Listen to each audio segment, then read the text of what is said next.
우리 지난주는 출애굽기 12장 말씀을 여호와의 밤이라는 제목으로 나눴습니다. 날마다 여호와의 밤을 기념하는 한 주가 되셨나요? 우리 지난주 적용했던 거 기억나시죠? 그거 이따가 소그룹 모임 시간 때 한 번씩 다 좀 얘기를 해볼 건데, 벌써 표정이 어두운 분들이 있는데 걱정하지 마세요. 우리가 성공과 실패를 거듭하면서 우리 신앙이 더 입체감이 있어지게 되는 겁니다. 그래서 날마다 구원의 은혜를 맛본다라는 이 개념은요, 구원의 은혜를 안다는 것과 차이가 있습니다. 여러분 인정하세요? 날마다 구원의 은혜를 맛보아 안다는 것, 이거는 구원의 은혜를 안다라는 것과 차이가 있다라는 거예요. 제가 비교를 한번 해볼게요. 여러분, 꿀맛, 꿀 먹어보셨죠? 꿀맛에 대해서 다른 사람들이 야, 그 꿀이 진짜 달어 라고 이야기하는 거를 듣고도 꿀맛이 달달하는 걸 알 수 있어요, 없어요? 알 수 있죠? 그거 달다고 얘기를 하니까 들어서 아는 거죠. 근데 하지만 진짜로 그 꿀을 맛보고 나면 뭐라고 얘기할까요? 아, 이게 진짜 단맛이었구나, 이게 진짜 꿀맛이었구나 라고 깨닫게 되는 거잖아요. 그쵸? 단순히 꿀은 단맛만 나는 게 아니니까요.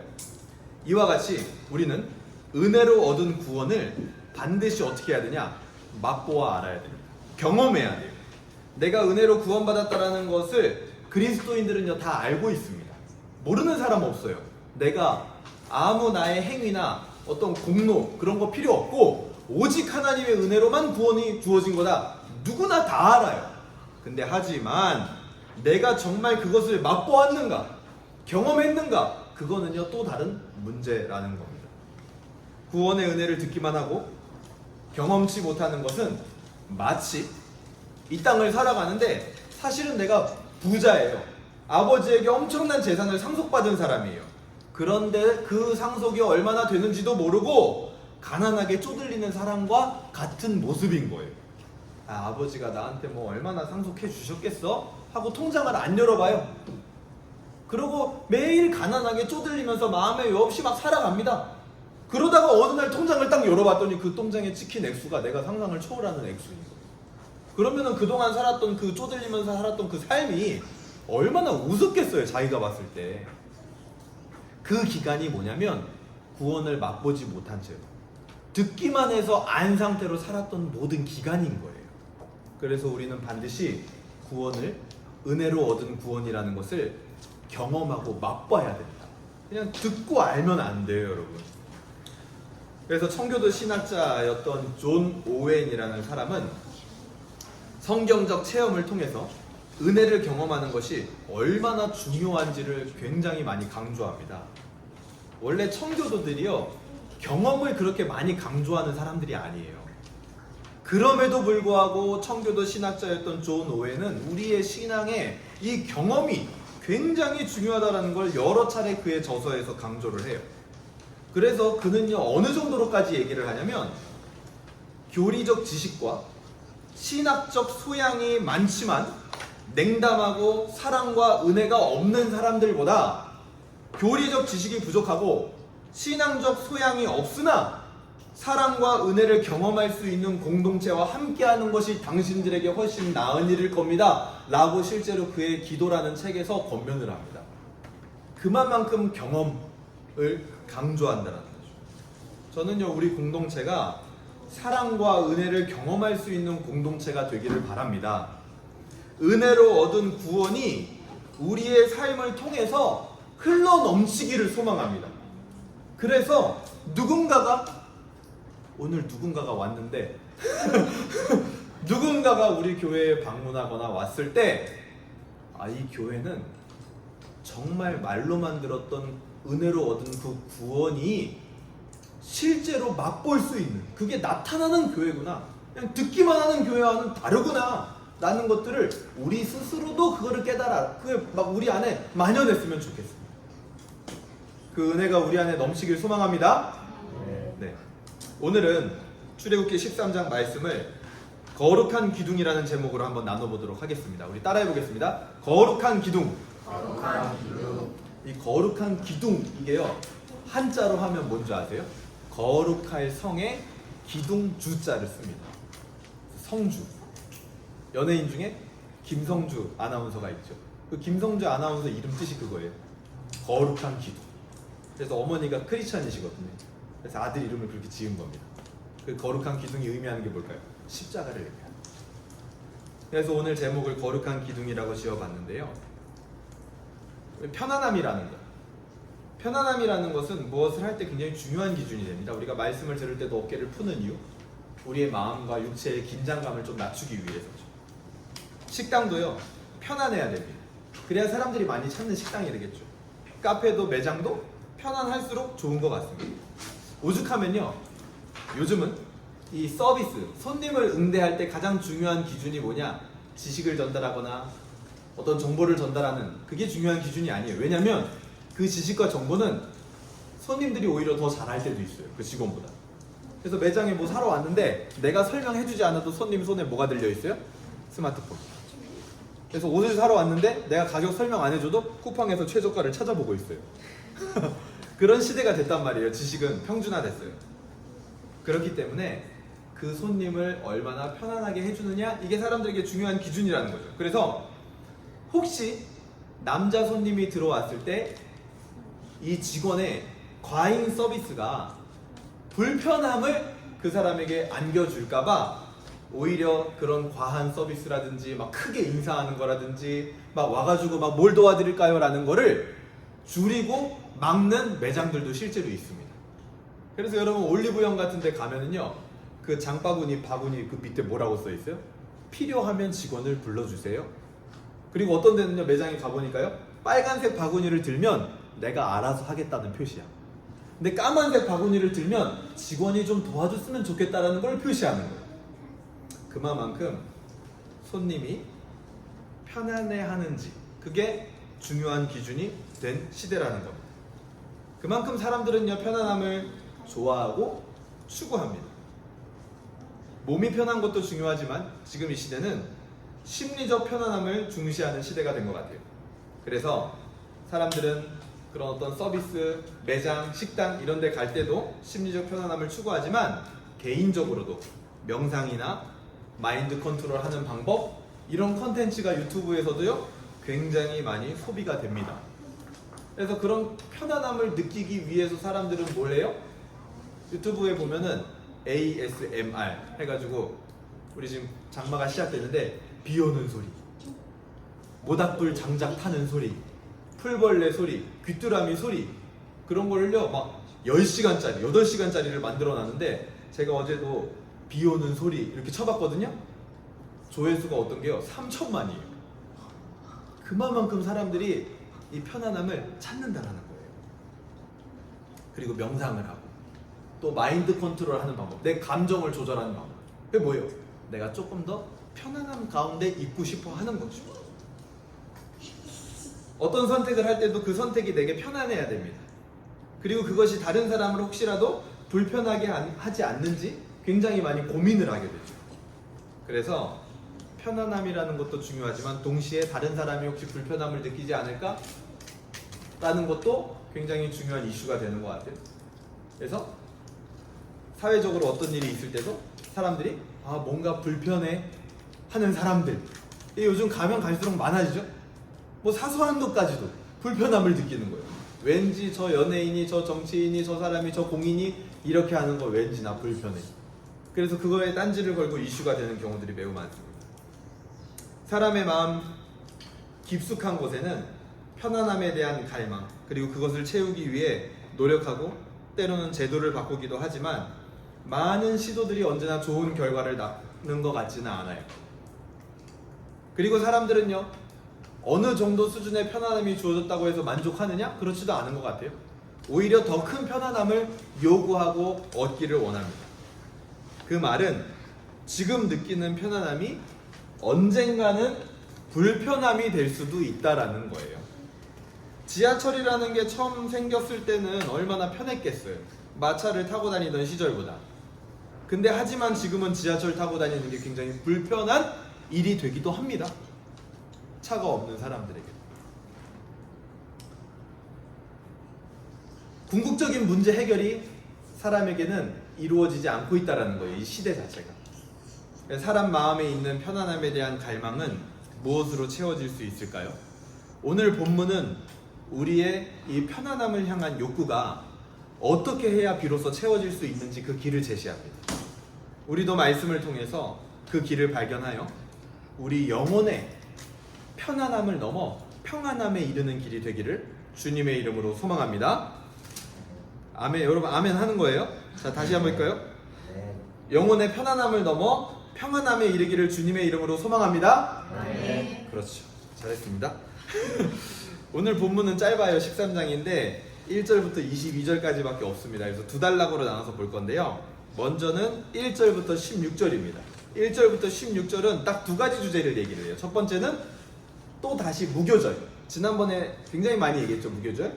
두 번째는 뭐냐? 이건 이제 처음 나오는 개념인데 애굽의 장자가 죽었잖아요. 장자 죽음의 재앙을 통해서.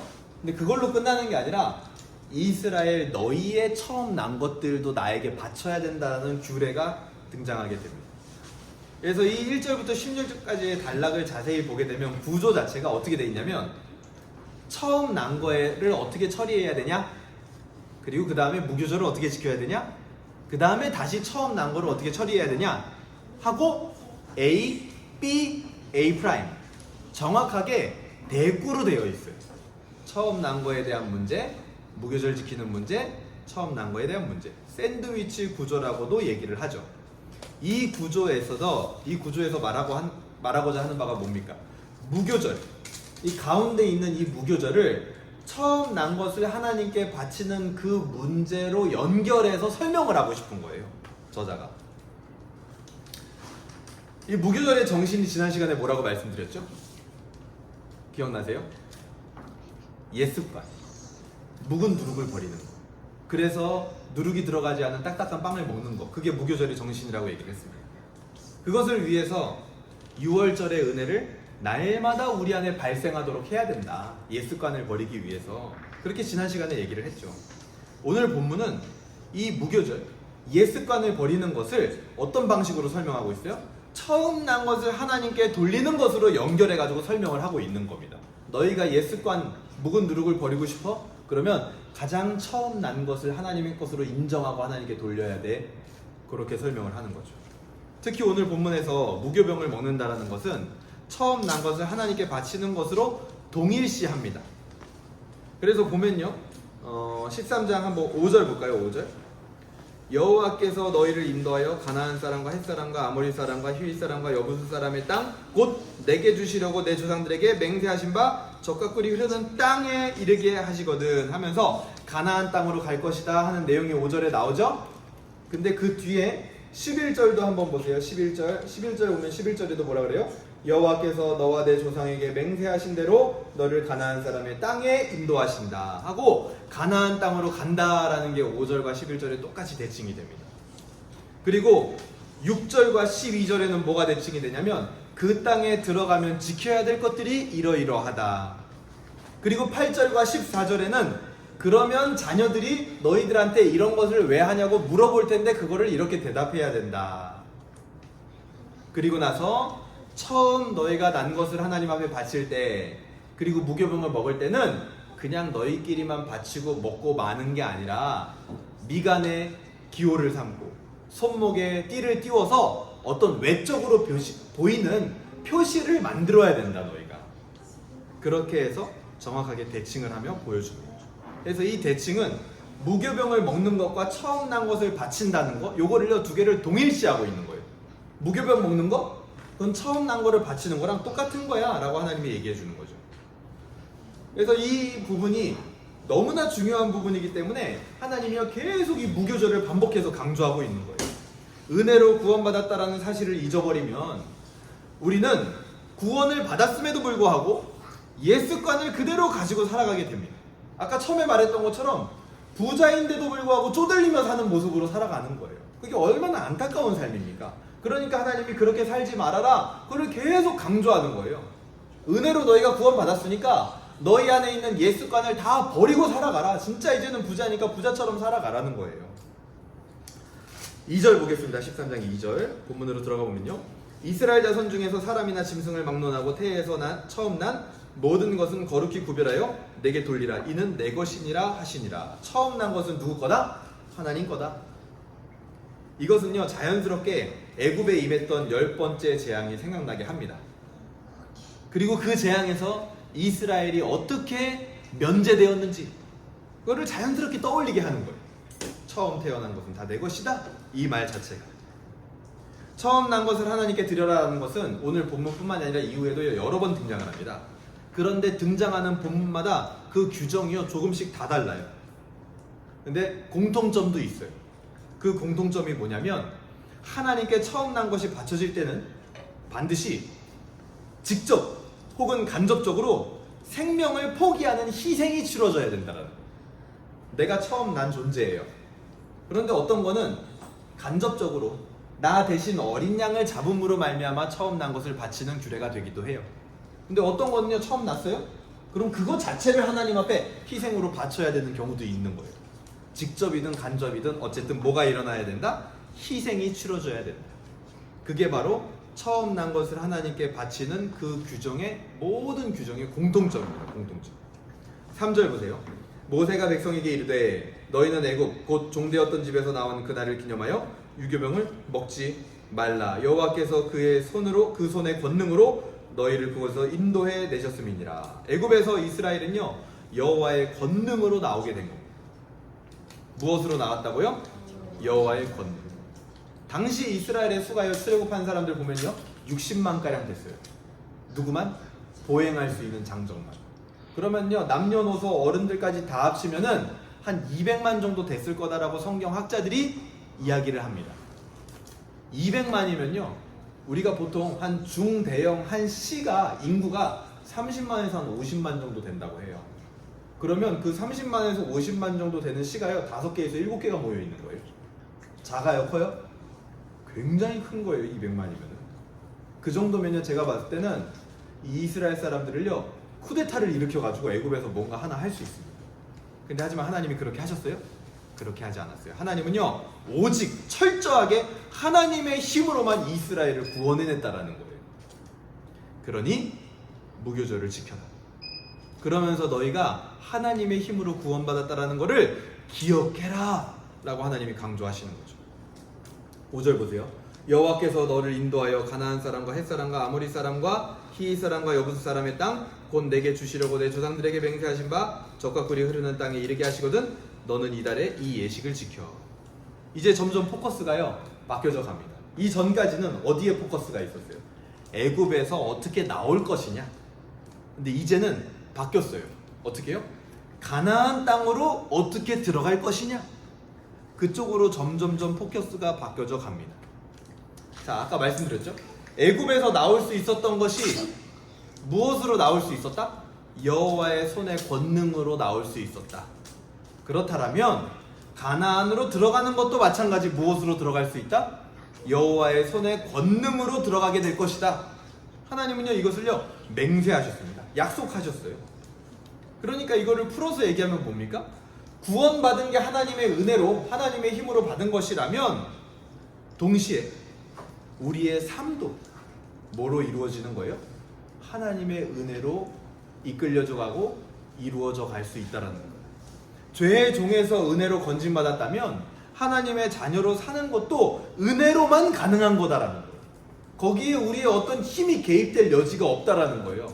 애굽에서 나온 것도 하나님의 은혜였고 가나안 땅 들어가는 것도 결국 하나님의 은혜로 들어가게 될 거라는 겁니다. 그것을 위해서 예식을 지켜라 라고 하나님은 말씀하신 거예요. 언제요? 그 땅에 들어가면. 그래서 그 땅에 들어가서 예식을 지키면서 날마다 구원의 은혜가 내 심령 안에 발생하면 그 힘으로 너희의 삶을 살아갈 수 있을 것이다. 그것이 바로 삶을 은혜로 살아가는 방식이에요. 그러니까 우리가 오늘날도요 내 하루하루의 삶을 은혜로 살아간다라는 건 뭡니까? 내 마음에 구원의 은혜를 잊지 않고 그것을 매일 발생시키고 그 힘으로 살아가면 그게 바로 삶을 은혜로 살아가는 거라는 거죠. 6절에서 7절 보세요. 이래 동안 무교병을 먹고 일곱째 날에는 여호와께 절기를 지키라. 이래 동안에는 무교병을 먹고 유교병을 내게 보이지 아니하게 하며 내 땅에서 누룩을 내게 보이지 아니하게 해라. 우리가 가장 자주 하는 게 뭔지 아세요 여러분? 먹는 겁니다. 먹는 거. 그러니까 그 가장 자주 하는 것이 먹는 것이든 무교병을 먹으면서 구원의 은혜를 기억하라는 거예요. 날마다 아주 자주 하는 일을 통해서 매번. 그래서 우리도요, 아침, 점심, 저녁, 하루 세 끼, 그리고 중간에 간식도 먹고 커피도 먹고 디저트도 먹고 하잖아요. 그때마다 우리가 기도를 하죠. 그 기도할 때 기도 제목이 뭐가 돼야 되는 거예요? 오늘 본문에 의하면 그때마다 구원의 은혜를 너희는 기억하라는 거예요. 무엇을 먹을 때마다. 그래서 무엇을 먹든 무엇을 마시든 하나님의 영광이 되게 하라라는 게 이것과 연결이 되는 겁니다.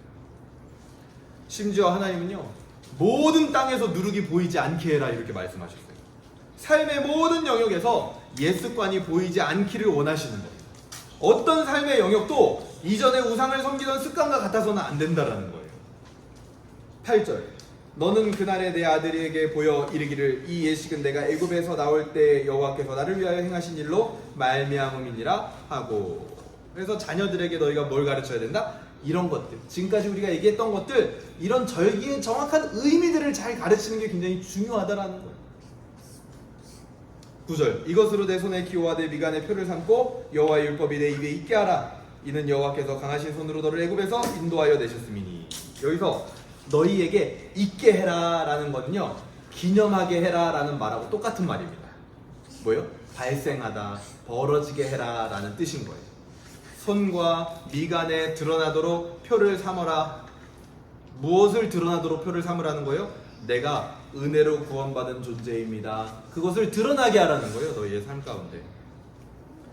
이것을, 지금까지 얘기한 이런 것들을 일종의 규범으로 하나님은 이스라엘에게 주셨습니다. 그래서 이스라엘의 풍속이 돼요. 이제 절기가 됩니다. 이스라엘의 삶을 지배하는 규칙이 되는 거예요. 그 규칙의 핵심이 뭡니까? 은혜로 구원을 받았다라는 거예요. 이걸 귀에가 딱지가 않도록 계속 듣게 될 겁니다, 우리가. 그래서 우리 안에 이런 마음이 들어야 돼요. 아니, 도대체 은혜로 구원받았다는 게 뭐야 도대체?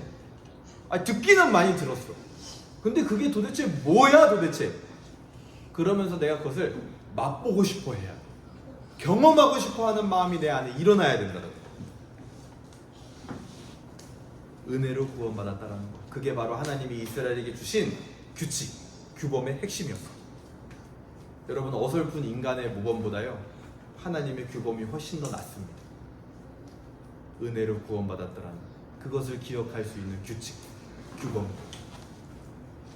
그리고 12절은요, 다시 이제 처음 난 것에 대한 이야기가 나오게 됩니다. 그러니까 계속 하나님의 구원을 기억하도록 하는 거예요. 그러니까 처음 난 거 이야기가 나오면 바로 뭐가 생각나요? 애굽에서 그 장자 죽음 재앙 생각나는 거예요. 그러면서 동시에 나는 그럼 어떻게 그때 구원받을 수 있었지? 이게 자연스럽게 생각이 나는 겁니다. 그러니까 처음 난 거를 바쳐라 한다라는 말은 이꼴 은혜로 받은 구원을 기억해라. 이거랑 똑같은 말이에요.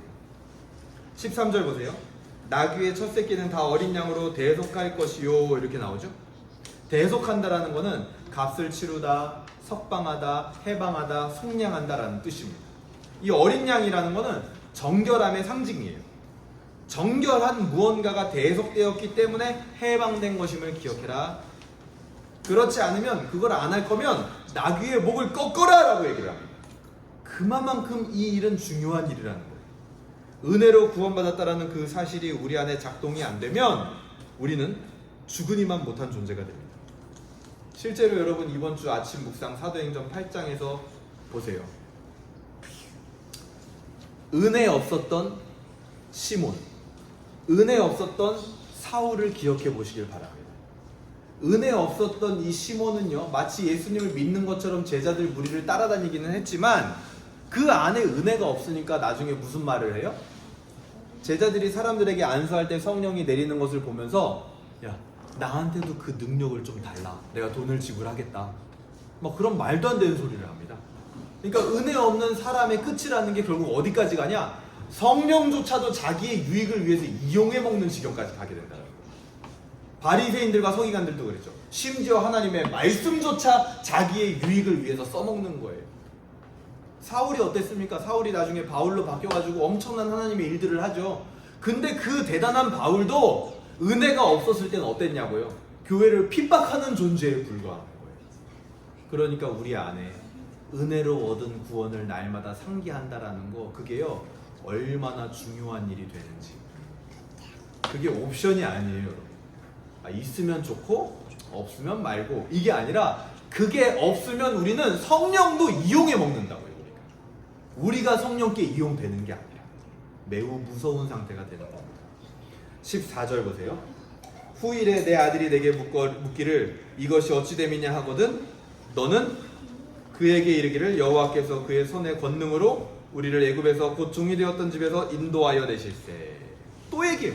하나님의 능력으로만 구원받았다. 하나님의 권능의 손으로 너희는 구원받은 거다. 15절. 그때 바로가 완악하여 우리를 보내지 아니하매, 이렇게 나오죠. 그때 어땠어요? 바로가 완악해서 10번이나 이스라엘을 쉽게 내보내지 않았던 거, 그거를 기억하라는 겁니다.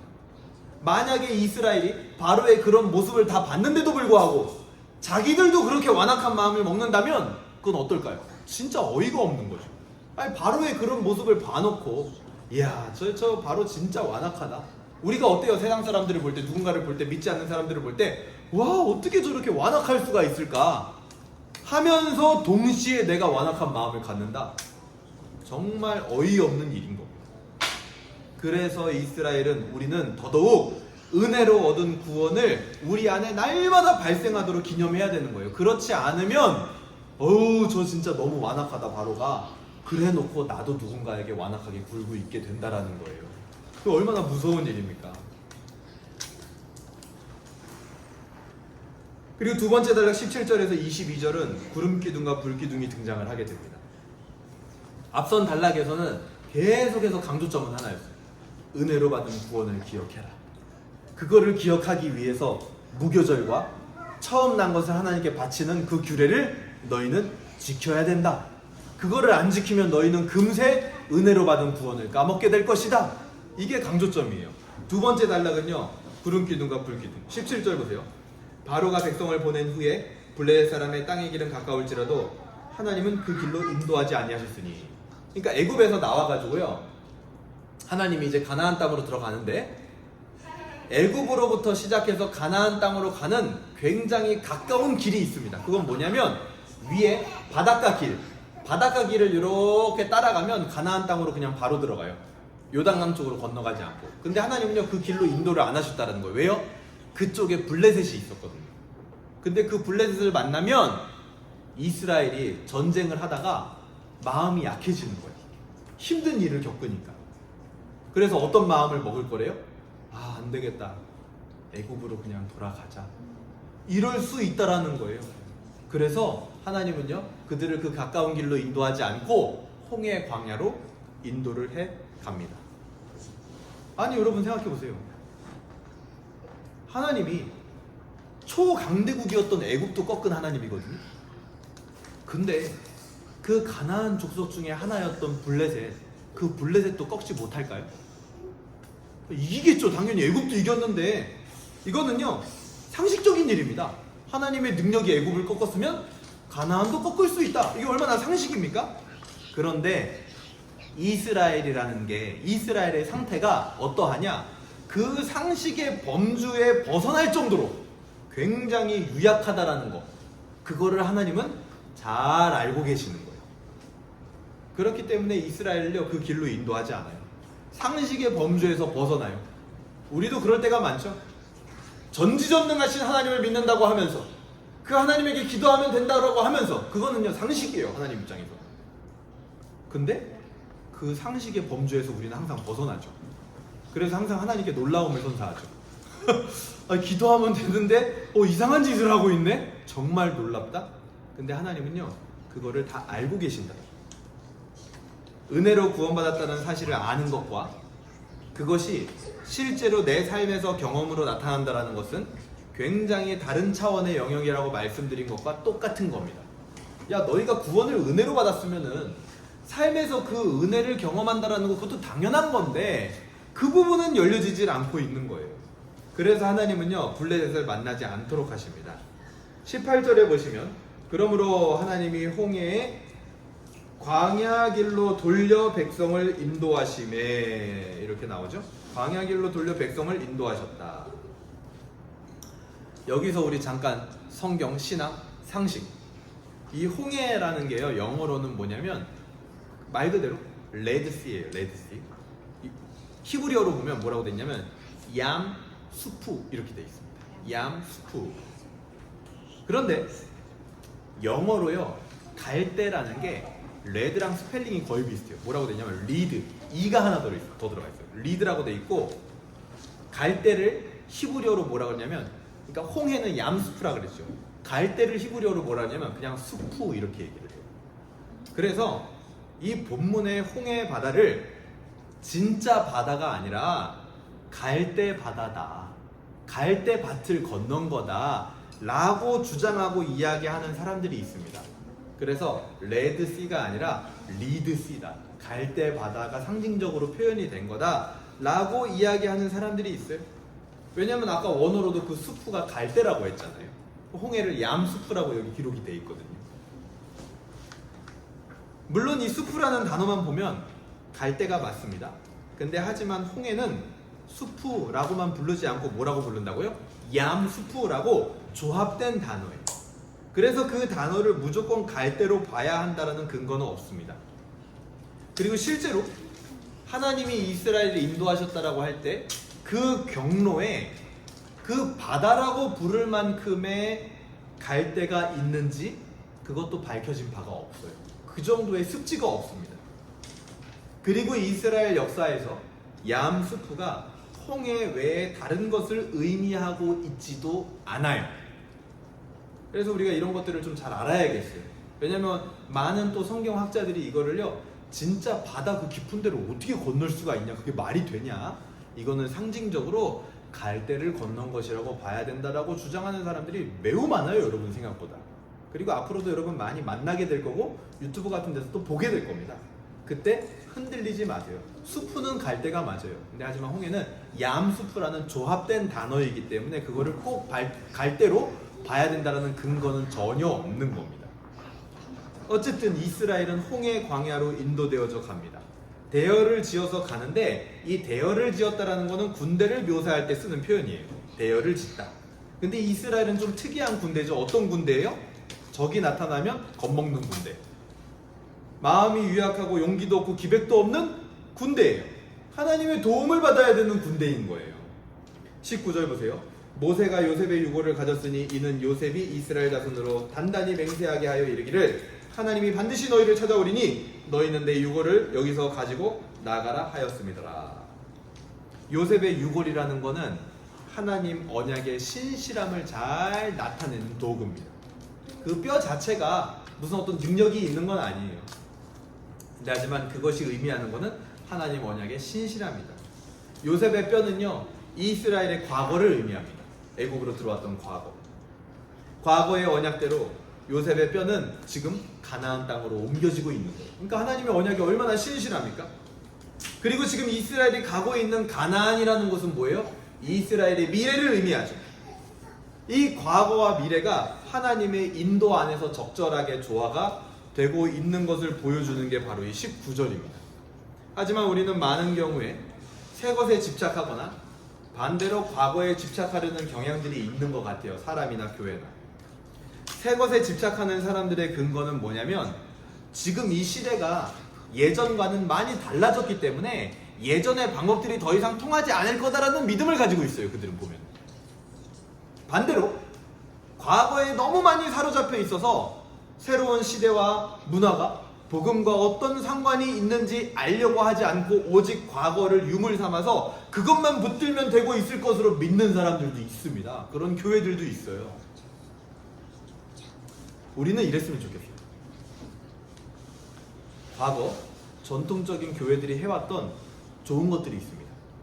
그거 그대로 가지고 가자고요. 좋은 것들이니까, 있어야 되는 것들이니까. 근데 그러면서 해왔던 것들을 하면서 동시에 시도하지 않았던 것들, 시도해야 되는데도 불구하고 하지 않았던 것들이 있다면 그것들을 시도하는 교회가 되었으면 좋겠어요. 그래서 하나님의 인도 안에서 과거와 미래가 적절하게 오늘 본문과 같이 조화가 돼야 돼요. 가나안으로 향하는 이스라엘이 요셉의 유고를 가지고 갔던 것처럼 미래를 향하지만 과거를 가지고 가는 거죠. 그리고 나서 20절에 보세요. 그들이 숫곳을 떠나 광야 끝 에담의 장막을 치니. 광야 끝에 장막을 쳤다. 이 광야 끝이라는 표현은 어떤 표현이냐? 애굽에서 가장 먼 곳입니다. 즉 우상으로부터 가장 먼 곳에다가 장막을 친 거예요. 반대로 말하면 하나님의 언약의 땅에 가장 가까운 곳에 장막을 치게 된 거예요. 그리고 21절, 22절을 보게 되면 드디어 구름기둥과 불기둥이 등장을 해요. 이 구름기둥과 불기둥이 앞에서 간다라는 것은 어떤 표현이냐? 동행한다라는 표현과 같습니다. 하나님은요, 길을 인도해 주십니다. 근데 어떤 길로요? 남들은 보지 못했고 가지 못했던 길로 이제 이스라엘의 인도에 가십니다. 이스라엘은요, 이제 정말 아무것도 없는 광야로 나왔어요. 그곳에서 자신의 지혜와 감각을 믿고 비틀거릴 필요가 없어요. 그곳에서는 오직 구름기둥과 불기둥을 의존하면 됩니다. 그러면 하나님께서 그들에게 약속하신 땅으로 인도에 가실 것이라는 거예요. 이런 모든 구원, 모든 하나님의 인도하심이 이스라엘에게 지금 약속되어졌고 임하고 있습니다.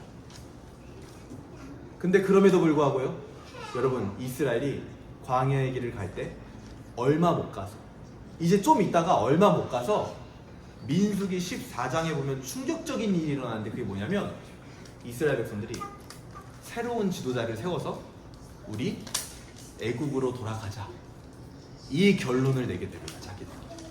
아니 지금 엄청난 하나님의 은혜로 말미암아 구원을 경험했고 가나안 땅도 구름기둥과 불기둥을 세워서 인도에 가신다라고 약속을 해주셨는데, 왜 이스라엘의 결론이 애국으로 돌아가자는 결론이 났을까요?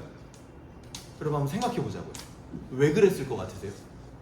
지금 엄청난 하나님의 은혜와 막 인도가 있잖아요. 우리 입장에서 불기둥 막 구름기둥 막 우리 앞에 서서 가요. 그럼 우리 애국으로 돌아가자는 결론 내겠어요? 구원받기 이전으로 나 돌아가야겠다 이러겠어요? 우리도 상식적으로 생각했을 때 안 그럴 거 아니에요. 근데 이스라엘은 왜 애국으로 돌아가자고 했을까요?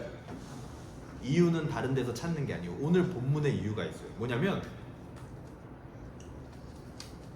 무교절 그리고 장자를 바치는 일, 그게 뭐라고요? 은혜로 받은 구원을 날마다 발생하게 하고 기억하게 하는, 작동을 하는 표시라고 했죠. 그거에 실패하고 무교절을 지키는 것과 장자 바치는 것, 그거에 실패를 해버리니까 자기들이 은혜로 구원받았다는 그 사실도 자기들 안에 날마다 발생이 안 돼. 그러니까 애국으로 돌아가자는 선택을 할 수가 있는 거예요. 그러니까 무교절을 지키고 장자를 바치라는 그 일이 얼마나 중요한 건지 알겠죠, 여러분? 그게 사소한 것 같아 보이지만 그게 되지 않으니 애국으로 돌아가자, 이 결론을 내고 있는 거예요. 겉으로 형식적으로는 지켰을지도 몰라요. 근데 하지만 그 안에 있는 정신과 의미는 모두 잃어버렸기 때문에 애국으로 돌아가려는 선택을 하게 된 겁니다. 그러면 더 들어가 봅시다. 왜 그들은 장자를 대속하는 일과 절기를 지키는 일을 못했을까요? 왜 그거를 못 지켰을까요? 잘? 아니, 하나님이 지금까지 일하신 거에 비하면 정말 작은 요청을 한 거잖아요. 지금 별거 아니잖아요. 아니, 일주일 동안 무교병 먹으라는 게 어려운 거예요? 되게 어려워요? 어려운 거예요? 어려운 거 아니에요. 지금까지 하나님이 일하신 거에 비하면. 아니, 장자를 바치라는 거, 실제로 자기 아들 태어난 거 바치라는 거 아니에요. 어린 양으로 대속하게 했잖아요. 그거 어려운 거예요? 하나님의 일하심에 비하면 그거 어려운 거 아닙니다. 아주 작은 요청이에요. 근데 왜 그거를 못했을까요? 이유는 단 게 아니죠.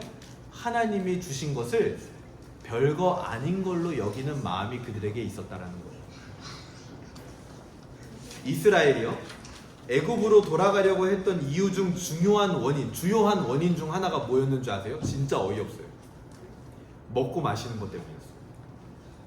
고기를 못 먹었고 물을 못 먹었기 때문에 결론, 애굽으로 돌아가자. 그러니까 이스라엘 백성들에게 지금 하나님이 열심히 베풀어서 선물로 주신 그 구원이 먹고 마시는 것보다도 못한 일인 거예요. 그들의 마음속에서. 그러니까 그거를 가볍게 여기는 거죠. 절기 지키는 것도 별거 아닌 걸로 여기는 거예요. 장자를 대속하는 것도 별거 아닌 걸로 여기는 거예요.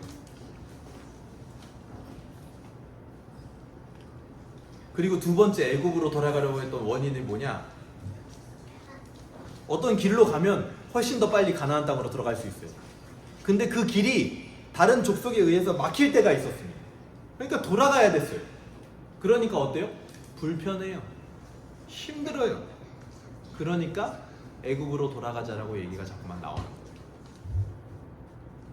거예요. 먹고 마시는 것, 육체적 불편함, 이런 것들이 이스라엘에게는 구원보다 더 큰 문제로 여겨지고 있다는 거예요. 그래서 절기도 지키지 않았고 장자도 바치지 않았고 결국에는 그들의 마음 가운데 은혜로 받은 구원이라는 것이 상기되지 않았고 그래서 결국 애굽으로 돌아가자는 결론이 나옵니다. 이게 얼마나 충격적입니까? 잠깐 물 못 마시는 것이 그들에게는 너무 큰 일이었어요. 잠깐 고기 못 먹는 게 너무 큰 일이었어요. 그들에게는 잠깐 길을 돌아가는 게 그들에게는 너무 큰 일이었다라는 거예요. 그 모든 것이 자기들이 받은 은혜보다 더 크다라고 여기고 있는 거예요. 지금 여러분, 우리는 어떻습니까? 우리의 삶에 편안함을 잃어버렸을 때 우리는 이스라엘과 다른 모습입니까? 여러분, 장담할 수 있어요? 은혜로 받은 구원이라는 말, 그것이 만약에 말뿐이라면 우리는 불편함을 이스라엘처럼 견디지 못할 거예요. 잠깐 몸이 힘드니까 금세 하나님의 은혜로 구원받았다는 사실을 잊어버리고 불평불만 할 거예요. 잠깐 내 삶이 어려워지니까, 잠깐 돈 없으니까, 잠깐 몸이 힘드니까 그것들을 은혜로 받은 그 구원보다 훨씬 더 크게 여기는 모습들이 우리 삶에 나올 수 있다는 거예요. 이스라엘처럼 나의 편안함, 은혜로 얻은 구원, 이 두 가지를요 사실은 같은 저울에 올려놓고 있는 것 자체가 하나님에게는 굴욕입니다. 굴욕. 하나님의 모든 걸 다 바쳐서 준 선물이 그 은혜로 받은 구원인데 그거를 고작 내 육체의 편안함, 불편함, 그것과 저울질하고 있다? 굴욕인 거죠. 우리는 이렇듯이 육체적, 심리적 편안함을 얻기 위해서 내 영혼의 평안함을 내팽겨치게 됩니다. 그게 바로 우리의 모습이라는 거예요. 온 힘을 다해 우리를 죄의 종이 되었던 집에서 건져내신 하나님의 은혜가 너무나 무색해지게 만드는 모습이 우리에게 있다라는 거예요.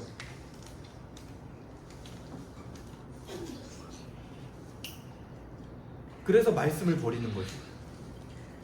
그래서 기도의 시간을 너무나 가볍게 버리는 겁니다.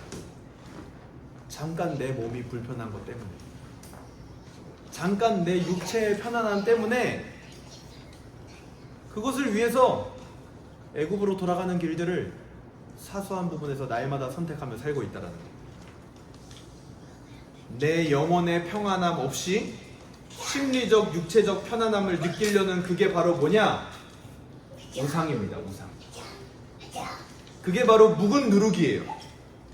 우리 안에 뿌리 깊이 박힌 노예 근성이고 그게 바로 인간의 한계입니다. 인간은요, 그러니까 아까 처음에 말했던 대로 그 편안함을 추구한다라는 거, 그게 인간의 본성이고 한계예요. 노예 근성으로부터 나오는 겁니다. 내가 편해야 되는 거야, 내가. 그러니까 때로는 그것을 위해서 남을 막 불편하게 만들기도 해요. 심지어 더 나가서 하나님의 은혜마저도 버려버린다는 거예요. 편안함이라. 그게 오늘날 현대인들이 가장 자주 빠지는 우상일 수 있다는 사실을 여러분 잊지 마시길 바랍니다. 우리도 거기에요. 노란하지 않고 있다? 장담 못해요. 편안함을 날마다 추구하고 있거든요. 편안함이 잃어버려지면 하나님의 은혜마저 갖다 버리거든요. 기도마저 버리거든요. 말씀도 버리거든요. 예배도 버려버리는 게 우리예요. 영혼의 평안함 가운데 거한다는 것은 반드시 오늘 본문처럼 대가가 따릅니다. 구원은 은혜로 받기 위해서, 그러니까 구원이라는 것을 은혜로 받는다라는 것은 구원을 받기 위해 우리가 치를 대가가 없다라는 거예요.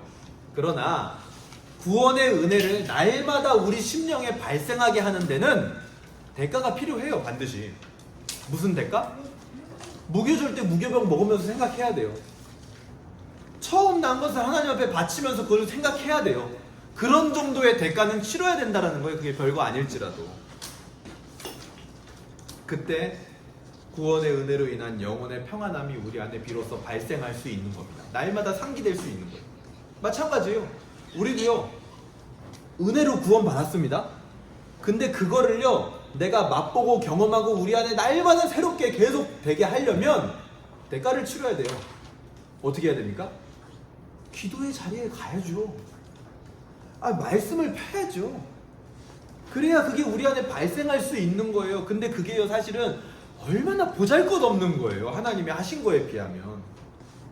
근데 우리는 그것마저도 버린다고, 못하는 존재라고. 이스라엘이 은혜로 구원받았는데 블레셋하고 전쟁 나서 애굽으로 돌아갈까봐 그것도 못하는 것처럼,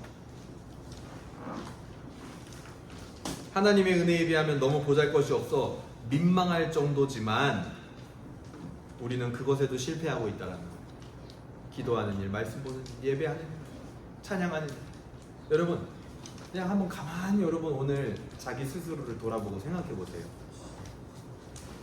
가만히 묵상해 보세요. 나의 한계와 그게 얼마나 하나님 앞에서 민망한 일인지, 그게 얼마나 부끄러운 일인지, 그거를 한번 여러분 생각해 보세요. 그러니까 남 얘기할 게 아니에요. 그냥 내가 하나님 앞에 은혜로 구원받았다라고 수도 없이 들어왔는데 그거를 얼마나 쉽게 버리는 존재인지를 한번 이 시간 그냥 한번 잘 생각해 보세요. 한 3초라도 생각해 보세요, 여러분. 얼마나 부끄럽습니까, 우리? 얼마나 민망합니까? 오늘 본문은 그런 우리에게 무엇을 보여주었습니까? 우리의 그 한계를 누가 아신다? 하나님이 아신다. 하나님은요, 이스라엘이 하나님의 전지전능하신 그 10가지 재앙을 다 봤음에도 불구하고 블레셋 사람하고 전투 못할 거 알았어요. 쫄아가지고 애굽으로 돌아간다라고 말할 거 다 알고 있었어요. 그래서 빠른 길로 안 가고 홍해 광야로 인도하신 거예요. 마찬가지. 우리도 은혜로 구원받았다라고 날마다 말은 하지만 실제로 내 삶에서는 그거를 발생시키는 일들을 아무것도 안 하고 아주 사소한 육체의 편안함을 좇을 거라는 거 하나님이 안다라는 거. 본문이 오늘 우리에게 그렇게 말했어요. 하나님이 안다. 우리의 연약함과 우리의 한계를 하나님이 아신다라는 거예요. 그래서 이스라엘의 손에 한 가지를 꼭 쥐어줬습니다. 그게 뭐예요? 바로 요셉의 유골인 거예요. 하나님의 언약의 신실함이라는 걸 쥐어준 거예요. 그리고 우상으로부터 가장 먼 곳에 자리를 잡게 하십니다. 그리고 구름 기둥과 불 기둥으로 낮이나 밤이나 그 시선을 사로잡으시는 거예요. 연약하기 때문에, 그걸 다 알고 있기 때문에. 우리가 은혜로 받은 구원을 날마다 우리 안에 넘치게 하는 기도와 말씀도 못할 정도로 연약하다라는 거 하나님이 아신다라는 거예요. 육체와 심리적 편안함만을 추구하며 살 것을 하나님은 안다라는 거예요. 민망할 정도로 그렇게 살 거를 하나님이 알아요. 그래서 하나님은요, 우리를 편안함이라는 그 우상으로부터 가장 먼 곳에다가 진을 치게 합니다. 그래서 우리가 이렇게 공동체로 모여 있는 거예요. 저는요, 여기가 오늘 이스라엘이 진친 광야 끝이라고 생각을 합니다. 왜요? 우린 이곳에 있을 때 우상과 가장 멀어집니다. 이곳에 있을 때 내가 빠져있던 우상을 비로소 분별하고 발견하게 돼요. 왜요? 여기서 예배하는 시간이 하나님과 가장 가까워지는 시간이거든요. 그렇잖아요. 지금도 내 영혼이 객관적으로 보여지잖아요. 삶에서보다. 여기가 광야 끝이에요. 하나님이 여기로 인도하신 거예요. 그리고 그런 우리의 손에, 이스라엘의 손에 요셉의 유골을 쥐어줬던 것처럼 우리의 손에도 무언가를 꼭 한 가지로 쥐어주셨어요. 바로 거룩한 기둥. 불기둥과 구름기둥보다 더 위대한 거룩한 기둥이었던 예수 그리스도의 십자가를 우리 손에 쥐어주는 거예요. 왜요? 우리가 연약하기 때문에 주는 거예요. 무교병을 먹는 거, 장자를 대속해서 드리는 거, 우리가 해야 할 모든 것을 예수님께서는 완벽하게 성취하셨습니다. 제자들과 마지막 만찬에서 떡을 떼면서, 그리고 믿는 자들의 장자인 예수님께서 대속제물로 바쳐지면서 그 모든 것들을 이루신 거예요. 그래서 우리는 그 모든 게 담겨 있는 거룩한 기둥이 십자가를 붙들면 되는 거예요. 그 안에 다 있는 거예요. 그것을 통해서 우리는 비로소 영혼의 평안함을 맛보게 되는 겁니다. 그래서 이제 우리는 그 영혼의 평안함을 맛볼 때 육신과 심리적 편안함을 더 이상 좇지 않아도 되는 거예요. 더 큰 걸 맛봤으니까. 그래서 이제는 그 육체적 편안함이라는 우상에서 비로소 벗어나게 되는 거예요. 그거에 집착 안 해도 돼요. 막 쉬는 거에 집착하죠, 사람들은.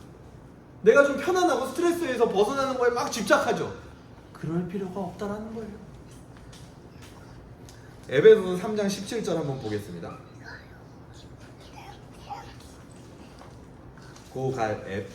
에베소서 3장 17절. 바울은 이렇게 말합니다. 에베소서 3장 17절. 믿음으로 말미암아 그리스도께서 너희 마음에 계시게 하시옵고 너희가 사랑 가운데서 뿌리가 박히고 터가 굳어져서 능히 모든 성도와 함께 지식에 넘치는 그리스도의 사랑을 알고 그 너비와 길이와 높이와 깊이가 어떠함을 깨달아 하나님의 모든 충만하신 것으로 너희에게 충만하게 하시기를 구한다. 그리스도의 사랑이 어떻다고요? 우리에게 주신 그 거룩한 기둥이 어떻다고요? 하늘보다도 높대요. 얼마나 높은지. 여러분, 저 하늘이 얼마나 높습니까? 우리는 가늠하지 못할 정도로 높아요. 그리고 그 그리스도의 사랑은요, 엄청나게 깊대요. 얼마나 깊은 걸까요? 지옥보다 깊습니다. 왜요? 예수님이 우리를 사랑하셔서 십자가에 달려서 들어가신 그 지옥은 우리가 상상하지 못할 정도로 깊은 시면의 지옥입니다. 거기를 예수님은 갔다 오셨어요. 왜요? 우리를 구원하시기 위해. 지옥보다 깊은 거예요, 예수님의 사랑은. 이 지구에 있는 모든 사람의 죄를 다 합쳐도요, 예수님의 사랑이 이 지구 전체를 덮을 만큼 넓어요. 하나님이 우리에게 주신 거룩한 기둥은 그 정도로 능력이 있는 거예요. 그 십자가에 박힌 못자국 난 예수님의 손의 구멍을 통해서 우리는 이제 하나님께로 나아가는 거예요. 예수님이 육체의 고통을 당하심으로, 예수님이 심리적 모욕을 겪으심으로 우리는 육체와 심리적 편안함이라는 우상으로부터 해방되는 겁니다. 그때 우리는 진정한 영혼의 평안함을 얻게 되는 거죠. 오늘 말씀을 어떻게 적용할 수 있을까요? 육체적이고 심리적인 편안함을 쫓던 삶을 버리고 우상에서 가장 먼 곳에 진을 치게 하는 것은 다른 게 아닙니다. 바로 말씀과 기도의 자리예요. 기도와 말씀을 통해 그리스도의 은혜를 향해 나아가고 그것을 맛보기를 여러분 사모하시길 바랍니다. 제발 듣는 걸로 만족하지 마세요. 누가 이렇다고 말했어, 신앙에 대해서. 그거를 여러분 맛보세요. 그냥 꿀맛은요, 그냥 단맛이 아니에요. 꿀은 달어? 이건 남이 한 얘기예요. 내가 직접 맛봐야 된다는 거. 그것이 육체적, 심리적 편안함보다 더 큰 영혼의 평안함을 얻는 길입니다. 그것을 한번 적용해 보시기 바랍니다. 두 번째는 예수 그리스도의 못자국 난 손을 통해서 우리가 하나님께 나아갈 수 있었습니다. 영혼의 평안함이 얻어진다라는 것, 내가 영혼의 평안함 가운데 거한다라는 것은 누군가의 육체적, 심리적 불편함이 있었기 때문에 그거를 내가 얻은 거예요. 우리는 그것을 항상 생각하며 적용할 수 있어야 됩니다. 우리의 손을 이제는 예수 그리스도와 동일하게 누군가를 향하여 뻗을 수 있기를 바랍니다. 예수님에 비하면 보잘것없지만 우리가 그 손에 못자국 난 그 구멍을 우리 손에 만들 수는 없겠지만 적어도 우리 손에 티끌만한 생채기라도 내어서 누군가가 그 생채기를 통해서 예수 그리스도께 나아가도록 섬기는 그 길을 여러분 사모하시길 바랍니다. 그 길이 누군가가 나를 통해서 영혼의 평안함을 얻을 수 있는 예수 그리스도를 만날 수 있는 길이라면 기꺼이 여러분 내어주시길 바랍니다. 여러분이 무교병이 되시고 여러분이 바쳐지는 어린 양이 되어주시길 바랍니다. 그 길이 바로 기쁨의 길이고 예수 그리스도의 길입니다. 우리가 거룩한 기둥을 의지하게 해야 할 이웃은 누구입니까? 한번 생각해 봤으면 좋겠어요. 오늘 말씀이 우리에게 주는 소망과 비전은 무엇입니까? 웨스트민스터 신앙고백서 8장 중보자 그리스도 제5항 단번에 드리신 희생제사에서는 이렇게 말합니다. 제가 읽어드릴게요. 주 예수는 완전하게 순종하시고 그가 영원하신 성령을 통하여 하나님께 단번에 자신을 제물로 드림으로써 그의 아버지의 공의를 충분하게 만족시켰으며 성부께서 그에게 주신 모든 자들을 위하여 화목뿐만 아니라 하늘나라에서 얻을 영원한 기업을 값주고 사시었다. 이렇게 나와요. 이스라엘의 연약함을 아신 하나님, 우리의 연약함도 아십니다. 그래서 구름기둥 불기둥을 보내주셨듯이 우리에게 거룩한 기둥인 십자가를 보내주셨습니다. 그 십자가를 볼 때 우리 영혼의 평안을 얻고 그 십자가를 지고 살아갈 때 우리는 가장 안전하고 기쁩니다.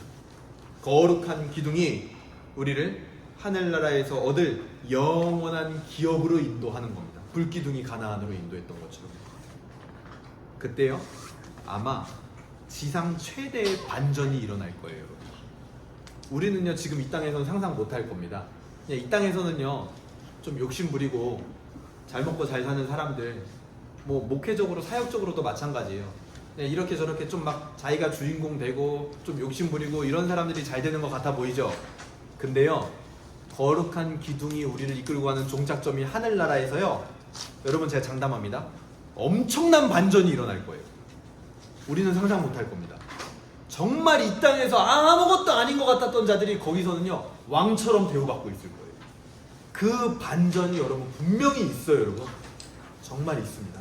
그냥 이 땅에서의 공식이 하늘나라에서도 그대로 이루어진다? 절대 그렇지 않아요. 여러분. 엄청난 반전이 있는 거예요. 그 반전을 바라보시길 바래요. 오늘 말씀을 정리하겠습니다. 이스라엘의 연약함은 곧 우리의 연약함이었습니다. 은혜를 가볍게 여기는 그들의 모습은 곧 우리의 모습입니다. 그들의 실패는 곧 우리의 실패였습니다. 이걸 거꾸로 말해볼까요? 그들에게 임한 하나님의 은혜, 우리에게도 임합니다. 그들에게 보내주신 구름기둥, 불기둥 역시 그거보다 더 큰 것을 우리에게 보내주셨어요. 스스로 무교절과 희생제물이 되어주신 예수님께서 달리신 거룩한 기둥인 십자가를 보내주신 겁니다. 그 안에 흘러넘치는 평강을 맛보아 이제 우리도 다 함께 예수 그리스도의 손에 난 못자국을 기쁨으로 이제는 내가 받아 누리는, 그래서 내 손에 하물며 생책이라도 내는 그런 자들 되기를 주님의 이름으로 소망합니다.